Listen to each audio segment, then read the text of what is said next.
जिसके गांव शहर में कहीं भिन्न मंदिर है, किसी गाँव या शहर में भिन्न मंदिर है, वो भिन्न मंदिर गाँव के सभी जैन धर्मावलंबी पुण्य के वजह से या पूरे गाँव के या शहर के लोगों के पुण्य से। अच्छा, ठीक है। वह जिन मंदिर किसके पुण्य से है? गांव के सभी लोगों के पुण्य से है या सिर्फ जैनियों के पुण्य से है? बहुत अच्छा प्रश्न है। तो इसका उत्तर ऐसा है कि गांव में जिन मंदिर होना समस्त गांव के पुण्य के उदय से है, क्योंकि जिन मंदिर जो है वह अकेले जैनियों का हो ऐसा नहीं है। जिनेंद्र भगवान प्राणी मात्र के हैं और जैन धर्म जो है वो प्राणी मात्र का है। अब भले हमारे गांव में कोई ऐसा आदमी है जो कभी भी मंदिर ना आता हो, भले जैन हो अजैन हो कोई भी हो, लेकिन पूर्व भव का उसका पुण्य तो है कि उसके पुण्य के उदय से उसको उस मंदिर के आसपास से निकलने का मौका मिल रहा है। उसके पुण्य के उदय से उस गांव में मंदिर है। अब नहीं आए वो बात अलग चीज़ है, लेकिन पुण्य तो होना चाहिए, वरना तुम्हारा जन्म ऐसी जगह होगा कि उस नगर में पुण्य भी नहीं होगा, धर्म भी नहीं होगा। कन्याकुमारी में, कश्मीर में जन्मोगे तो कोई मंदिर अंदिर का कुछ नहीं होगा। इसलिए सारे नगर के पुण्य के उदय से ही जैन मंदिर का निर्माण होता है। आप अपने आप को मिथ्यात्व मानते हो संगत की, तो मिथ्यात्व मानेंगे नहीं, संगत हम कैसे कर सकते, परिणाम कैसे हो, तो अपने आप को क्या मानना चाहिए? बहुत बढ़िया। इनका प्रश्न है कि हम अपने आप को सम्यक दृष्टि माने कि मिथ्या दृष्टि माने। मिथ्या दृष्टि तो हम मान नहीं सकते, ठीक है ना, और सम्यक दृष्टि है नहीं। हाँ, वो सही बात है। असम्यक होना आत्मा के परिणामों पर निर्भर है, तो हम अपने आप को क्या माने? तो सबसे अच्छी बात है कि मानना तो हमें अपने आप को सम्यक दृष्टि है। क्यों मानना है? क्योंकि हमें जैन कुल मिला है और देव शास्त्र गुरु की हमें भक्ति करने का काम मिला है। और यह प्रथमान योग की अपेक्षा देखा जाए, चरणानुयोग की अपेक्षा देखा जाए तो देव शास्त्र गुरु की भक्ति करना ही सम्यक का लक्षण है। लेकिन उसको मान करके संतुष्ट नहीं होना है।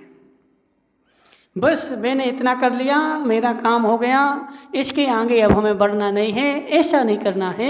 मैं अभी इतना कर रहा हूँ, लेकिन अभी मुझे और आगे जाना है, और आगे जा कर के खोज करके ज्ञान करके और आगे बढ़ते जाना है। कब तक? जब तक हमें केवल ज्ञान ना हो जाए तब तक हमें संतुष्ट नहीं होना है और अपने में वृद्धि करते रहना है, अपने में सुधार करते रहना है, ना कि सम्यक दृष्टि मान करके और अहंकार में भर करके और हम सो जाएं कि हम तो सम्यक दृष्टि हैं। तो उससे हमारा कल्याण होगा। अपने को मानो सम्यक दृष्टि, लेकिन हमेशा अपने में सुधार करते रहो और अपने परिणामों को खोजते रहो। नाम है सर्वतोभद्र, ठीक है ना। सर्वतोभद्र का मतलब होता है जिसमें चारों दिशाओं में मूर्तियां होती हैं, उस मंदिर को सर्वतोभद्र बोला जाता है। सर्वमुखाकार होती, चारों दिशाओं में कम से कम 4 तो होना ही चाहिए, उससे ज़्यादा हो तो उसमें कोई विरोध नहीं है। सर्वतोभद्र अपने शब्द अपने आप में बोल रहा है। सर्वतोभद्र यानी सर्व दिशाओं में एक एक मूर्ति तो कम से कम होना ही चाहिए। आप 10 दिन पहले आपके प्रवचन में कि शंका में पड़ोसिया परिष्कार के बारे में आपको पता है कि केवली भगवान के ज्ञान में सब झलक चुका है। आपकी कई हुई वाणी से आज बुद्ध मुनि पुंगव श्री सुधासागर के ध्यान में भी झलक चुका है। आज बड़ोदिया में 40 युवा भक्त कर गुरु चरणों में गए थे।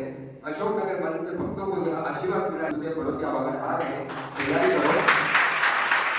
मेरी जिज्ञासा यह है गुरुदेव कि हमारी जैन समाज आगे और क्या पुरुषार्थ करें कि गुरुदेव जल्दी बड़ोदिया आकर नवीन जिला की प्रतिष्ठा संपन्न कराएं। बहुत बढ़िया। इनका प्रश्न है कि हम और आगे क्या पुरुषार्थ करें कि हमारे जिनालय का पंचकलनक जल्दी हो जाए। तो हे जीव, हमारे हाथ में पुरुषार्थ ही है और पुरुषार्थ हम करते रहें, महाराज के पास बार बार जाते रहें, बार बार श्रीफल चढ़ाते रहें और बार बार जाएंगे, बार बार श्रीफल चढ़ाएंगे, तो महाराज के ध्यान में रहेगा कि हमें बड़ौदिया जाना है। तो उनके भी अब वो सोचेंगे कि हमें जल्दी जाना है, तो हमारा पुरुषार्थ है कि हम बार बार जाएं तो हमारा काम जल्दी हो जाए।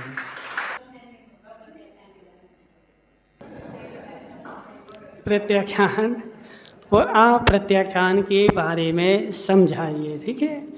तो प्रत्याख्यान जो होता है, प्रत्याख्यान का मतलब होता है त्याग, ठीक है। तो प्रत्याख्यान मतलब त्याग और अप्रत्याख्यान का मतलब किंचित त्याग। आ लगा ना आगे, तो आ का मतलब होता है आंग अर्थ में किंचित त्याग। तो 2 प्रकार की 4 प्रकार की कसाय होती है, अनंतानुबंधी, अप्रत्याख्यान, प्रत्याख्यान, संचलन।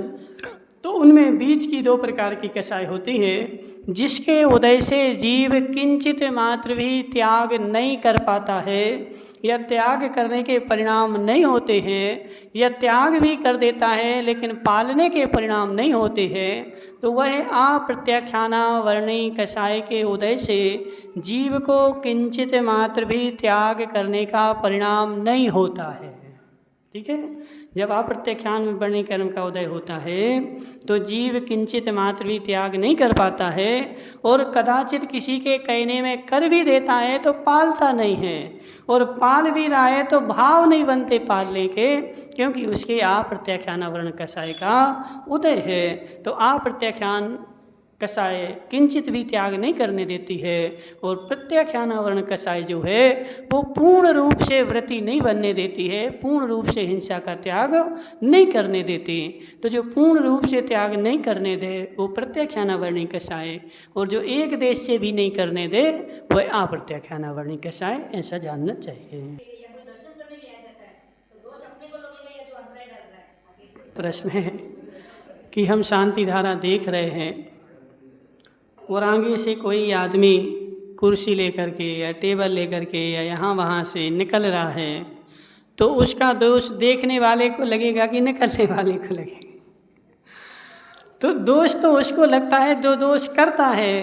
हम तो देख रहे थे, हमने कोई दोष थोड़े किया। देखना दोष नहीं है, देखना तो गुण है। अब जो सामने से डिस्टर्ब कर रहा है दोष उसको लगेगा।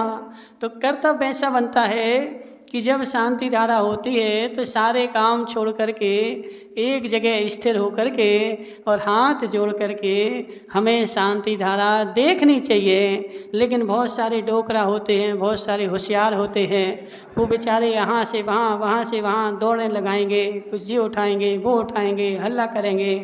तो यह सारा दोष है, और शांति धारा करते समय ऐसा करोगे तो उससे पाप का ही बंध होता है। इसलिए कर्तव्य ऐसा है कि जब शांति धारा हो रही, जिसने बोली ली है उसको शांति से करने दो, ठीक है। हाँ, जिसने शांति धारा की बोली ली उसको शांति से करने दो, और सब लोग अपने शांति से बैठ करके और हाथ जोड़ करके तुम देखोगे तो तुम्हें पुण्य का बंध हो जाएगा, और डिस्टर्ब करोगे तो पाप का बंध होगा। क्योंकि पीछे भी बहुत सारे लोग देखने के लिए बैठे हैं। अब तुम आगे से पीछे से जे करोगे, वो खिसकाओगे, धक्का लगाओगे, तो पीछे वालों को डिस्टर्ब होगा और तुम्हें पाप का बंध होगा। पांडुक शिला पर विराजमान हो जाते हैं तो चरण स्पर्श करना चाहिए या नहीं करना चाहिए? तो फिर इसका प्रश्न ऐसा है कि यदि आगम से पूछा जाए तो आगम में चरण स्पर्श करने की परंपरा कहीं है ही नहीं है, ठीक है। चाहे पांडुक शिला पर विराजमान हो, चाहे वेदी में विराजमान हो, ये परंपरा हमने बाद में डाल ली है। आगम में पंचांग नमस्कार, षष्टांग नमस्कार, इसकी परंपरा है, और भगवान को हम देखने जाते हैं, उनकी छवि निहारने जाते हैं, उनसे कुछ प्राप्त करने के लिए जाते हैं। लेकिन हमारी मानसिकता ऐसी बन गई कि यदि चरण पकड़ेंगे तो ज़्यादा मिल जाएगा, नहीं पकड़ेंगे तो कम मिल जाएगा। तो आज तक हमें किसी भी शास्त्र में, चाहे गुरु के चरण हो चाहे प्रभु के चरण हो, चरण पकड़ने का उल्लेख हमें किसी भी शास्त्र में पढ़ने में नहीं आया। आपको आया हो तो हमें बता देना। ये 9 अधिकार होते हैं। अच्छा, जीव के 9 अधिकार होते हैं, ठीक है। वो कौन कौन से होते हैं? तो जीव के 9 अधिकारों की गाथा द्रव्य संग्रह में 2 नंबर पर गाथा आई है। जीवो वो गमो अमुत्ति कत्ता सदेह परिणामो भोक्ता संसारत्थो सिद्धोषो विश्व सोट गई। जीव का सबसे पहला अधिकार है जीव, ठीक है। नंबर 2 उपयोगमयी है, जीवो उपगमो अमुत्ति। नंबर 3 अमूर्तिक है। नंबर 4 अमुत्ति कत्ता करता है। नंबर 5 भोक्ता है, अमुत्ति कत्ता सदैव परिणामो। नंबर 6 के साथ सदैव परिणामो, ठीक है। 8 नंबर संसारत्थो संसार में स्थित है। नंबर 8 सिद्ध है। नंबर 9 ऊर्ध्वगमन स्वभावी है। यह जीव के 9 अधिकार है। हो जी चल रही है क्या? और समय में क्या ऐसे लोग हाँ बहुत बढ़िया। इनका प्रश्न सम्यक तो इन दोनों में क्या अंतर है?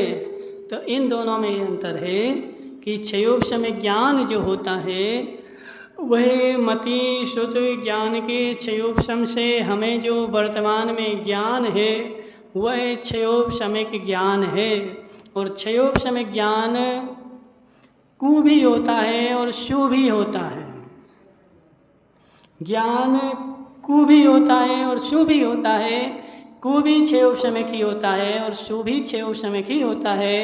लेकिन क्षयोपशमिक सम्यक्त जो है वो मोहिनीय की 7 प्रकृतियों के उपशम से होता है और देशघाती प्रकृति के उदय से होता है और वो शु ही होता है। तो ज्ञान के लिए ज्ञानावरणीय के क्षयोपशम से होगा और सम्यक्त जो है वो मोहिनीय के क्षयोपशम से पाया जाएगा। इसलिए दोनों में एक दर्शन है और एक ज्ञान है। मन और मान कषाय में क्या अंतर है? तो मन और मान कषाय दोनों ही अलग अलग वस्तुएं हैं, ठीक है। मन जो है वह संगी जीवों के होता है और क्षयोपशमिक है, जिसको अपन 9 इंद्रिय भी बोलते हैं, ठीक है। जिसके द्वारा जीव हिताहित का विचार करता है उसको मन बोला जाता है। और मान कषाय कौन होती है? जो हिताहित को भुला देती है वह मान कषाय होती है।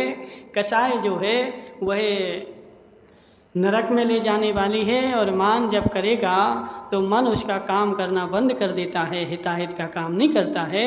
या अपन सरल शब्दों में बोलें तो मन का गलत उपयोग ही मान कषाय है। मैं देखता आ रहा हूँ कि बहुत तलाक हो रहे हैं, बहुत तलाक हो रहे हैं और अपनी बहन बेटी गलत राह पर चल रही है। तो गुरुदेव इसको सही राह कैसे मार्गदर्शन कराई जाए लोगों को? बहुत अच्छा प्रश्न है। पंडित जी का प्रश्न है कि आज के समय में तलाक की संख्या बढ़ती जा रही है और जीव गलत रास्ते पे जा रहे हैं। तो इसको हम कैसे रोकें? तो इसका सही उपाय ऐसा है कि हे जीव, आज का प्रत्येक जीव चाहता है कि मेरा बेटा पढ़ लिख कर के बड़ा बने, लेकिन कोई भी ऐसा नहीं चाहता कि मेरा बच्चा पढ़ लिख कर के होशियार बने। पढ़ाने लिखाने का विरोध नहीं है और पढ़ाने लिखाने के लिए हम बचपन से ही उसको अपने घर से दूर कर देते हैं, उसको संस्कार तो मिलते नहीं हैं और वह मात्र किताबों का कीड़ा बन जाता है। और जब बड़ा होता है तो वह घर को भी किताबों से ही तौलता है। घर किताबों से नहीं तुलता है। घर चलाने के लिए अलग बुद्धि चाहिए और पढ़ने के लिए अलग बुद्धि चाहिए।